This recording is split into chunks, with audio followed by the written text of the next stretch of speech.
അടുത്തൊരു സ്റ്റെപ്പാണ് വളരെ ഫലം കായ്ക്കുക. എല്ലാവരും പറഞ്ഞ് വളരെ ഫലം കായ്ക്കുക. വളരെ കൈയൊന്ന് കാണിച്ച് വളരെ സ്തോത്രം.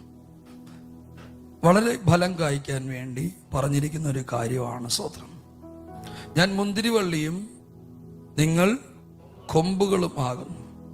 ഒരുത്തൻ എന്നിലും ഞാൻ അവനിലും വസിക്കുന്നു എങ്കിൽ അവൻ വളരെ ഫലം കായ്ക്കും. സ്തോത്രം. ഇന്ന് കർത്താവിന്റെ ദാസൻ പറഞ്ഞ ദൂതിലേക്ക് നമ്മൾ വരികയാണ്. കർത്താവിന്റെ കൂടെ പറ്റിയിരിക്കുക, വസിക്കുക. Praise the Lord. ഒരുവൻ എന്നിലും ഞാൻ അവനിലും വസിക്കുന്നുവെങ്കിൽ അവൻ വളരെ ഫലം കായ്ക്കും. സ്തോത്രം. നമ്മൾ ഏറ്റവും കൂടുതൽ വസിക്കുന്നത് ആകുലതയുടെ കൂടെയാണ്, വ്യാകുലതയുടെ കൂടെയാണ്. സ്തോത്രം. ഏറ്റവും കൂടുതൽ വസിക്കുന്നത് ചിന്താകുലങ്ങളുടെ കൂടെയാണ്. Praise God, praise Lord, hallelujah. പലപ്പോഴും നമ്മൾ കർത്താവിനെ മിസ് ചെയ്യുകയാണ്. നമ്മൾ എഴുന്നേൽക്കുമ്പോൾ രാവിലെ ഒരു ചിന്ത വരും.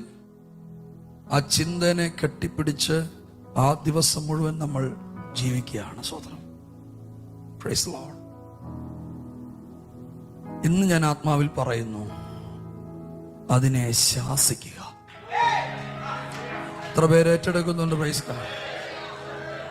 അതിനെ ശാസിക്കുക. കർത്താവിൻ്റെ കൂടെ വസിക്കുന്നതിന് തടസ്സമായിട്ട് നമ്മെ അലട്ടുന്ന എല്ലാ ചിന്തകളെയും അതിനെ ശാസിക്കുകയാണ് വേണ്ടത്. എഫെസ്യർക്കെഴുതിയ ലേഖനത്തിൽ ഒരു വാക്യമുണ്ട്. സ്തോത്രം. ഇരുട്ടിന്റെ നിഷ്ഫല പ്രവൃത്തികൾക്ക് കൂട്ടാളിയാകരുത്, അതിനെ ശാസിക്കുകയാണ് വേണ്ടത്. കൈകൾ ഉയർത്തി ദൈവത്തിന് സ്തോത്രം പറഞ്ഞു. ഇരുട്ടിന്റെ നിഷ്ഫല പ്രവൃത്തികൾക്ക് നമ്മളെ ഭയങ്കര ഇഷ്ടമാണ്.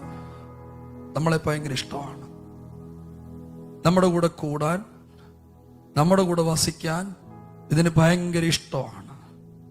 ഓരോ ദിവസവും നമ്മുടെ അടുക്കൽ വരും അതിനോട് കൂട്ടുകൂടാൻ. Praise God. എന്നാൽ പൗലോസ്ലീഹ പറയുകയാണ്, അതിനെ നിങ്ങൾ ശാസിക്കണം. സ്തോത്രം. അഭിഷിക്തന്മാരൊക്കെ ശാസിച്ച് മടുത്തിരിക്കുകയാണ്, നിങ്ങൾ ശാസിക്കണം.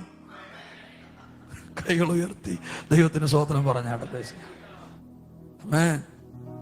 അതിനെ ശാസിക്കണം. നിങ്ങളെ അലട്ടുന്ന പ്രശ്നം എന്താണ്? നിങ്ങൾ കെട്ടപ്പെട്ട് കിടക്കുന്ന പ്രശ്നം എന്താണ്? അതിന്റെ ആഗ്രഹം നിങ്ങളെ ഒരു ചണ്ടിയാക്കണമെന്നാണ്. Praise Lord. നിങ്ങൾ അതിനിടം കൊടുക്കരുത്, അതിനെ ശാസിക്കണം. Praise God. ആമേൻ. പഴയ നിയമത്തിൽ നമുക്ക് അബ്രഹാമിനെ കാണാൻ പറ്റും. അബ്രഹാം ഒരു വലിയ ഉടമ്പടിയിലേക്ക് പ്രവേശിക്കുകയാണ്. സ്വതന്ത്രം. ഒരു ഭയങ്കര ഉടമ്പടിയിലേക്ക് പ്രവേശിക്കുകയാണ്. അവന്റെ ജീവിതത്തിനകത്തുള്ള ഏറ്റവും പ്രധാനപ്പെട്ടൊരു മൂവിലേക്ക് അബ്രഹാം വരികയാണ്. സ്വതന്ത്രം. ആ ഉടമ്പടിയുമായി ബന്ധപ്പെട്ടാണ് അബ്രഹാമിന്റെ തലമുറകൾ പോലും അനുഗ്രഹിക്കപ്പെടാൻ വേണ്ടി പോകുന്നത്. സ്വതന്ത്രം. എന്നാൽ ആ ഉടമ്പടിക്ക് തൊട്ടു മുമ്പ് അബ്രഹാം മൃഗങ്ങളെയെല്ലാം പിളർന്നു വെക്കുന്ന സമയത്ത് ഒരു റാഞ്ചം പക്ഷി വരികയാണ്. Praise Lord. ഈ ഡീല് നടക്കരുത്. സ്വതന്ത്രം. ഈ ഉടമ്പടി നടക്കരുത്. സ്വതന്ത്രം. ആ റാഞ്ചം പക്ഷി വരുമ്പോൾ അബ്രഹാം അതിനെ റാഞ്ചാൻ അനുവദിക്കാതെ അതിനെ ആട്ടിക്കളയുകയാണ്. കൈകൾ ഉയർത്തി ദൈവത്തിന് സ്തോത്രം പറഞ്ഞ. ആമേൻ, ആമേൻ, ആമേൻ.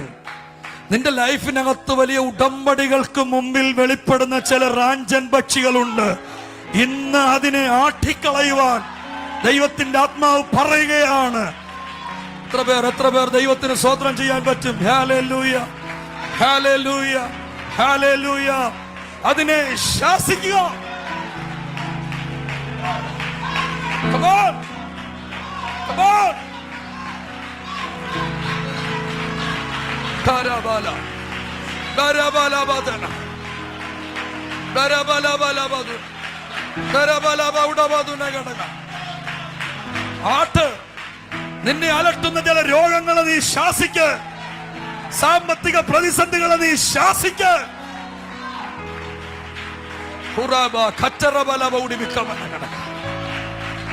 യേശുവിന്റെ നാമത്തിൽ പാപത്തിന്റെ ശക്തികളെ നീ ശാസിക്ക്, ലോകത്തിന്റെ ചിന്തകളെ ശാസിക്ക്.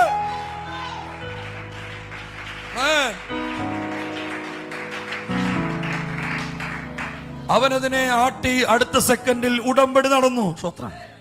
ആ ഉടമ്പടിയുടെ പുറത്താണ് പിന്നെ അബ്രഹാമിന്റെ ജീവിതത്തിൽ വെളിപ്പെട്ട മുഴുവൻ അനുഗ്രഹങ്ങളും. സ്വത്രം.